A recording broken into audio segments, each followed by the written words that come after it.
هو الله الذي لا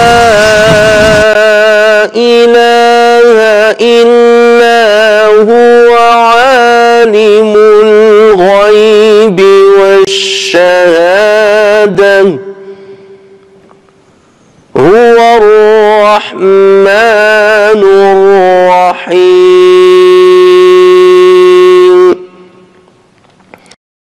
Chers frères et sœurs, la dernière fois nous étions en train de parler de quelques fondements dans l'éducation des enfants.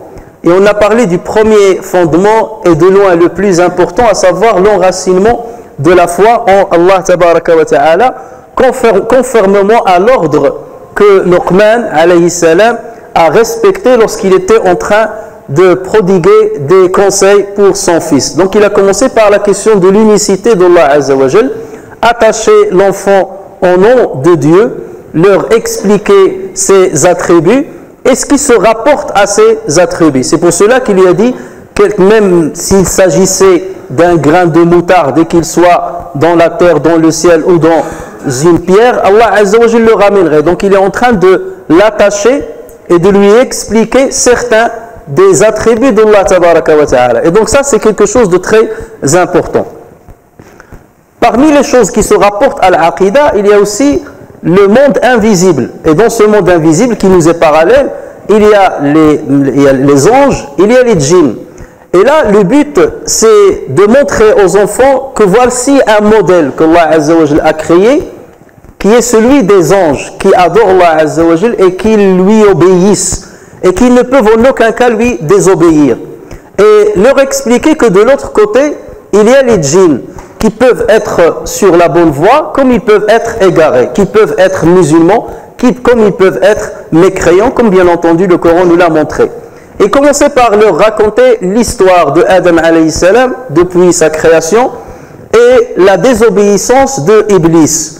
Et le but n'est pas de créer une phobie au sein du cœur de l'enfant contre Iblis par rapport à son image, par rapport à son phénotype, mais le but c'est de lui faire détester ce personnage-là et de lui montrer que ce personnage-là a pris l'engagement d'égarer les êtres humains, de les éloigner du chemin de Allah Azza wa Jal. Donc l'enfant va commencer à détester la source du mal.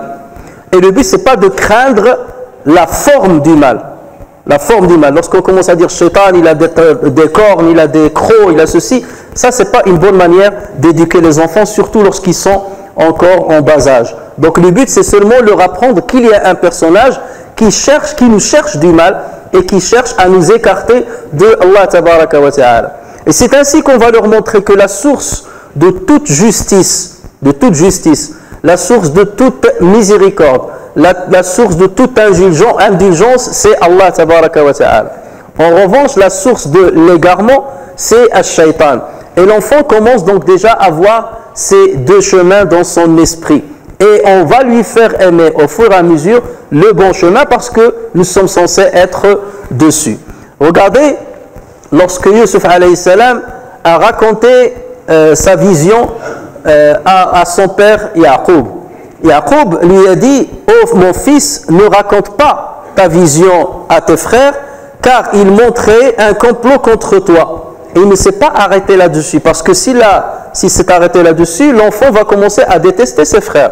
Parce que son père savait très bien qu'il le jalousait et qu'il risquait de lui faire, qu'il pouvait aller jusqu'à lui faire du mal et nuire à sa personne. Donc là, tout de suite après, pour se rattraper, il a dit: le diable est certainement pour l'homme un ennemi clair et un ennemi déclaré. Et ça, c'est pour que l'enfant ne déteste pas ses frères. Il est en train de lui dire: si tes frères te jalousent, si tes frères te font du mal, c'est parce qu'il y a ce personnage derrière eux qui essaie de les égarer. Et donc tu n'as pas à détester tes frères, mais à détester les conséquences de l'égarement de Shaitan sur tes frères. Et cette éducation a donné son fruit, parce que à la fin, lorsque les choses se sont arrangées, Yusuf alayhi salam, en s'adressant à ses frères, il a dit: Shaitan, Satan a essayé de mettre c'est-à-dire la haine entre moi et mes frères. Entre moi et mes frères. Il a essayé de ruser pour séparer entre moi et mes frères. Et là, il n'a pas attaqué directement ses frères. Donc, dans l'esprit de l'enfant, lorsqu'on lui montre ces deux sources-là, la source du bien, la source du mal, donc forcément il va commencer à se positionner. Et avec sa nature qui est saine, et avec sa nature qui est innocente, il va forcément opter pour le choix du chemin d'Allah Azza wa Jal, le choix du chemin des anges. Et même si ses parents commettent un tort, même si ses parents tombent dans le péché, il peut le détecter et dire, bon là je distingue les choses, je ne vais pas suivre mes parents sur ce mal-là, mais je veux suivre Allah tabaraka wa ta'ala parce qu'on a enraciné dans leur esprit que c'est Allah Azza wa Jal qui appelle au bien et à la bonne bienfaisance. Donc chers frères, après avoir enraciné les valeurs de la foi musulmane, au même temps, c'est pas après, au même temps qu'on est en train d'enraciner les valeurs de la foi musulmane, on enracine les valeurs de la bonne éthique, les valeurs de la bonne éthique. Et la première de ces valeurs-là, c'est la bienfaisance envers les parents, l'obéissance aux parents dans ce qui agrée à Allah Azza wa Jal. Et c'est ce que nous trouvons justement dans les conseils de Luqman pour son fils. Dans ce passage de Surat Luqman, Allah Azza wa Jal dit وَإِذْ قَالَ لُقْمَانُ لِابْنِهِ وَهُوَ يَعِظُهُ يَا بُنَيَّ لَا تُشْرِكْ بِاللَّهِ. Et Luqman dit à son fils, alors qu'il était en train de l'exhorter, oh, mon fils, n'associe pas avec Dieu une autre divinité. Et tout de suite après, c'est Allah Azza wa Jal qui a pris le relais et qui a commencé à parler avant de poursuivre et de nous dire ce que Luqman a continué de dire. Et c'est là où Allah Azza wa Jal dit وَوَصَّيْنَا الْإِنسَانَ بِوَالِدَيْهِ. Nous avons commandé à l'homme la bienfaisance envers ses pères et mères. Sa mère l'a porté, subissant pour lui peine sur peine, un sevrage a lieu à 2 ans, ainsi de suite. Donc là, Allah Azza wa Jal a pris la parole en 2 versets, et ensuite il a continué ce que Luqman a dit à son fils. Pourquoi il a arrêté les conseils de Luqman? Lui, c'est lui qui a pris la parole, il a dit voilà ce que j'ai conseillé moi-même en tant que Seigneur à l'être humain, et ensuite Luqman a dit à son fils le reste. Donc déjà, c'est comme une réponse au premier conseil. Luqman, son premier conseil, c'était d'attacher son fils à Dieu. Et donc là, Azza wa Jal a pris le relais pour lui dire, en conséquence de ce que tu as fait, je vais attacher mon fils à toi. À ton fils à toi. Je vais l'attacher à toi. Voilà. Ça, c'est le fruit de la bonne stratégie que tu as suivie. Tu l'as attaché à moi, tu l'as attaché à mon unicité, donc je vais l'attacher à ta bienfaisance. Et c'est moi qui prends le relais dans ce cas. Nous avons conseillé. C'est Dieu qui parle. Donc voici la récompense de ce que tu as fait. La deuxième chose, c'est pour nous dire que les parents, lorsqu'ils éduquent leurs enfants, ce n'est pas parce qu'ils cherchent une rentabilité personnelle. L'enfant n'est pas un investissement terrestre. Il y a des parents qui disent ben, je vais l'éduquer et lui faire des études et ainsi de suite pour qu'après il me donne de l'argent, que je sois dans une situation aisée. Les parents sont désintéressés lorsqu'ils prodiguent un conseil à leurs enfants, lorsqu'ils éduquent à leurs enfants, ils le font d'une manière désintéressée. Je parle de l'intérêt physique, matériel, terrestre. Et bien entendu, un intérêt céleste et un intérêt pour l'au-delà, un intérêt religieux avant tout. Mais là, Allah Azza wa Jal est en train de dire, voilà, donc ces parents-là, je vais les attacher à toi. Et ensuite, regardez ce que Allah Azza wa Jal dit. Sois reconnaissant vis-à-vis de moi et vis-à-vis de tes parents. Donc c'est Allah Azza wa Jal qui prend le relais. Sois reconnaissant vis-à-vis de moi et de tes parents. Et là, et ceci nous montre que les parents doivent éduquer et enseigner à leurs enfants d'être reconnaissants. Donc d'abord, on lui dit, tu dois être reconnaissant vis-à-vis de ton Créateur. Pour ce qui est des parents, ça va de soi. Puisque lorsque l'enfant est reconnaissant vis-à-vis de Dieu, il s'attache à Dieu, il va entendre les paroles de Dieu, il va entendre le Coran, il va entendre les paroles du prophète.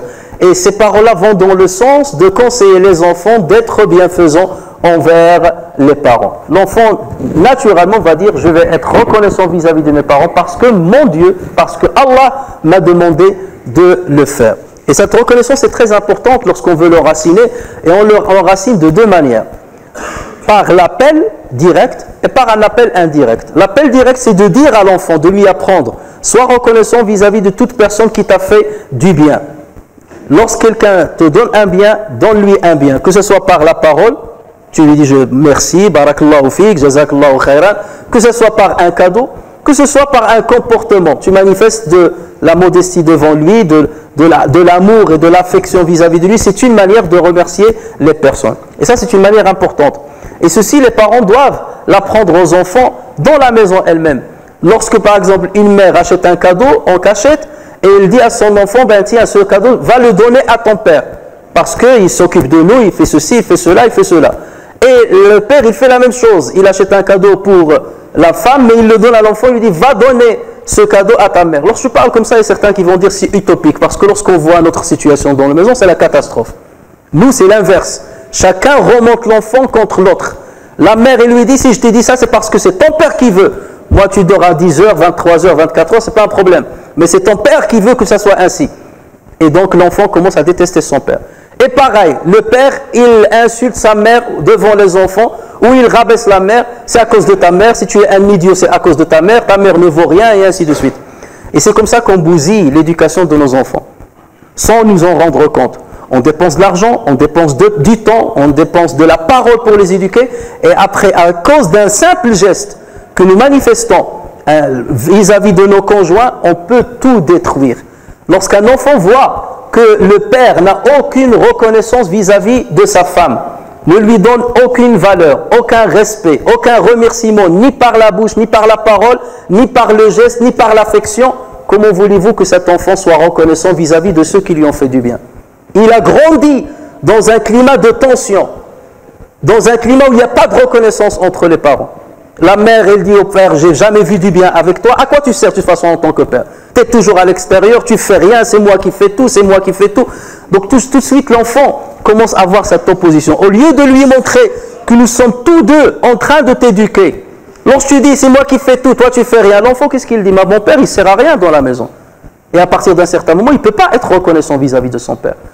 Et c'est l'inverse que les parents doivent montrer. Montrer que vous êtes associés à l'éducation de cet enfant, même si le père est absent, même si la mère est maladroite dans certains comportements. Montrer que voilà, nous sommes associés dans cette éducation et nous sommes solidaires dans cette éducation, dans cette manière d'éduquer. Et ceci joue un rôle très important dans l'éducation de l'enfant. L'autre chose, chers frères, c'est que si nous suivons l'ordre des conseils de Luqman, nous allons voir que Allah Azza wa Jal a parlé de comment suivre un exemple. Allah Azza wa Jal dit, et suis le sentier de celui qui se tourne vers moi. Vers moi ensuite est votre retour et alors je vous informerai de ce que vous faisiez. Donc suis le sentier de celui qui se tourne vers moi. Ça veut dire prends un exemple. Prends exemple sur des personnalités qui sont pieuses. Prends exemple sur des personnalités qui sont proches d'Allah Azza wa Jal. Malheureusement, nous sommes dans une société et un moment, une époque où les personnalités auxquelles on attache nos enfants, c'est des personnalités qui ne sont pas forcément les meilleurs exemples. On les attache aux footballeurs, on les attache... J'ai rien contre les footballeurs, il y a alhamdoulilah des pieux, il y a des frères qui sont très pratiquants, qui sont pieux, c'est très bien, tant mieux pour eux et pour toute la communauté aussi. Mais c'est pas ça forcément le meilleur exemple. Le footballeur lui-même vous le dira, il va vous dire, je ne suis pas quelqu'un d'extraordinaire, j'ai travaillé, alhamdoulilah, je me suis musclé, j'ai travaillé, j'ai fourni de l'effort, après je suis devenu une star parce que le système veut que je devienne une star. Mais il y a mieux que moi. Et lui-même il vous dira, je respecte plus peut-être un chirurgien, je respecte plus quelqu'un, un écrivain, un poète, quelqu'un qui a fait des choses extraordinaires dans l'histoire, mais je suis rien même. Donc il y a certains qui restent sur terre, qui n'ont pas le melon et qui savent quel est leur niveau dans la société actuelle. Mais les enfants, c'est une erreur de les attacher à des personnalités comme ça, des chanteurs, des comédiens, parce qu'ils font rire les gens, donc voilà, je deviens moi aussi un comique et un comédien. C'est ça les exemples de notre époque. C'est ça ce qu'on veut fabriquer de nos enfants. C'est comme ça qu'on veut que nos enfants deviennent. Et on voit parfois des parents investir H24 pour que son fils devienne le meilleur footballeur du monde. Et l'investissement pour qu'il devienne le meilleur adorateur du monde, rien, zéro. Aucun effort pour ça. Aucun effort pour ça. Et on le voit même dans la mosquée.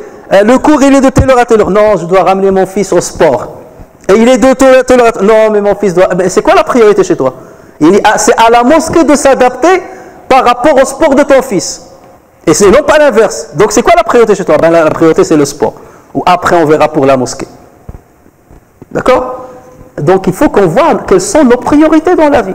Et il faut faire très attention. Et il faut qu'on voit à quel niveau on veut rehausser le niveau de nos enfants. Là où il faut attacher nos enfants à qui? Il faut les attacher aux prophètes. À tous les prophètes. les attacher aux compagnons des prophètes, les attacher aux grandes personnalités qui ont écrit les bonnes pages de l'histoire de l'humanité. Lorsqu'on apprend à nos enfants qui est Salah ad-Din Ayyubi par exemple, et il y a énormément à raconter là-dessus. Lorsqu'on lui parle des prophètes, l'histoire de Yusuf alayhi salam, la meilleure histoire qu'on puisse raconter à un enfant, il y a tout dedans. Et l'enfant peut apprendre énormément de choses dedans. Lorsqu'on lui raconte l'histoire d'Ibrahim avec Nimrod, l'histoire d'Ibrahim avec son fils Ismaïl, Ismaïl qui était enfant, donc déjà il se voit enfant. Voici un exemple, un enfant qui est à mon âge, et donc je m'associe à lui, je me mets à sa place dans son histoire, et donc ça va lui apprendre énormément de valeurs éthiques. Lorsque je l'attache à l'histoire de Yusuf Mutashafin, à 80 ans cet homme-là a sauvé les musulmans en Andalousie. À 80 ans, il était encore sur son cheval en train de combattre pour sauver les musulmans et l'islam. 80 ans, chers frères et sœurs. C'est ça ce qu'il faut apprendre à nos enfants. Mais pour ce faire, il faut lire, il faut connaître. Et il faut attacher l'enfant à ce genre d'histoire. Et il faut se faire aider par le groupe, par la mosquée en l'occurrence, parce que les parents ne peuvent pas tout donner à ce niveau-là. Donc au moins je le ramène à la mosquée, au moins j'aide du meilleur de ce que je peux dans cette mosquée pour que mes enfants puissent en profiter. Ensuite, chers frères, si nous suivons les conseils de Luqman, et là je passe rapidement l'histoire, il y a énormément de choses à extraire des conseils de Luqman. Luqman a commencé à conseiller son fils d'accomplir la prière. Accomplis bien comme il le faut la prière. Et là, il est en train de lui d'instaurer ou bien d'enraciner dans son cœur certaines valeurs adoratives. La prière, c'est une valeur adorative. Et la prière, comme nous le savons, chers frères et sœurs, c'est le pilier de l'islam. Il faut attacher l'enfant à la prière. Il ne faut pas être exigeant avant 7 ans. Le prophète dit, ordonnez à vos enfants d'accomplir la prière lorsqu'ils auront l'âge de 7 ans. Et s'il le faut, frappez-les.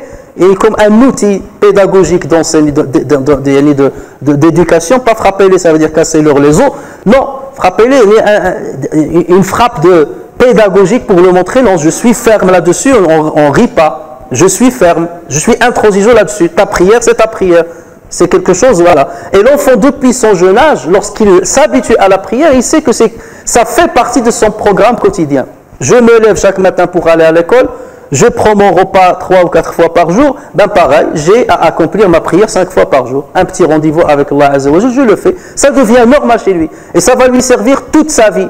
Toute sa vie. J'attends pas qu'il grandisse pour commencer à lui parler de la prière. Après la valeur de la prière, ou ce qu'il va ressentir de la prière, ou la concentration de la prière, ça va venir au fur et à mesure de sa maturité. Il en est de même pour ce qui est du jeûne, il en est de même pour ce qui est de sadaqa. Apprenez à vos enfants de donner sadaqa. Donnez-leur un budget pour qu'ils fassent sadaqa, que ce soit ici, que ce soit dans le bled. Montrez-leur que les gens qui vivent dans la pauvreté, dans la difficulté, pour leur expliquer que tu es chanceux si tu bénéficies de certains avantages dont ne bénéficient pas énormément d'autres personnes.